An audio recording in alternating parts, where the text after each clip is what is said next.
Les Guinéens iront aux urnes pour élire le prochain président de la République le 11 octobre 2015. Au départ, 24 abriguaient la magistrature suprême.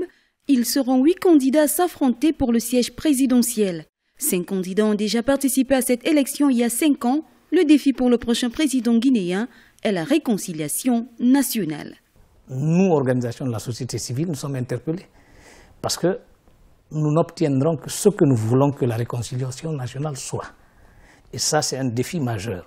Donc, du point de vue bilan, en matière de droits de l'homme, de plus en plus, les agents de l'État se sentent justiciables. Et c'est d'autant évident que l'ouverture des enquêtes sur les massacres du 28 septembre 2009 et l'ouverture d'une information judiciaire a débouché aujourd'hui, grâce à notre accompagnement avec la Fédération internationale des ligues des droits de l'homme et avec l'appui de l'Union européenne, nous avons débouché sur la constitution de 400 personnes comme partie civile. Aujourd'hui, nous sommes à 14 inculpations.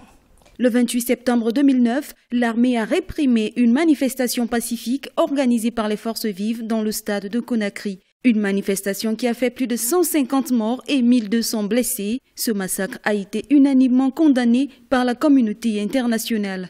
Malgré les divergences au sein de la classe politique, le 11 octobre ouvrira une nouvelle page de l'histoire politique en Guinée. Il y a eu des soubresauts à un moment donné en matière d'ethnostratégie, comme on l'appelle ici.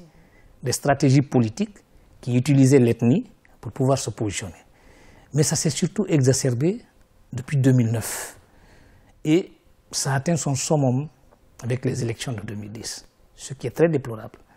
Et aujourd'hui, nous l'avons déclaré une fois le 26 mai passé, on avait dit que l'essentiel des stratégies que devaient mener les politiques, c'est de soigner leur discours et de tenir compte du fait que la Guinée est une et indivisible. Désigné candidat le 25 juillet 2015 par son parti, l'Union des forces démocratiques de Guinée, UFDG, Cellou Dalein Diallo, 63 ans, candidat malheureux de la présidentielle de 2010, continue de contester la légitimité du président Alpha Condé. Le 1er octobre, l'opposition politique a appelé au report d'une semaine du scrutin présidentiel.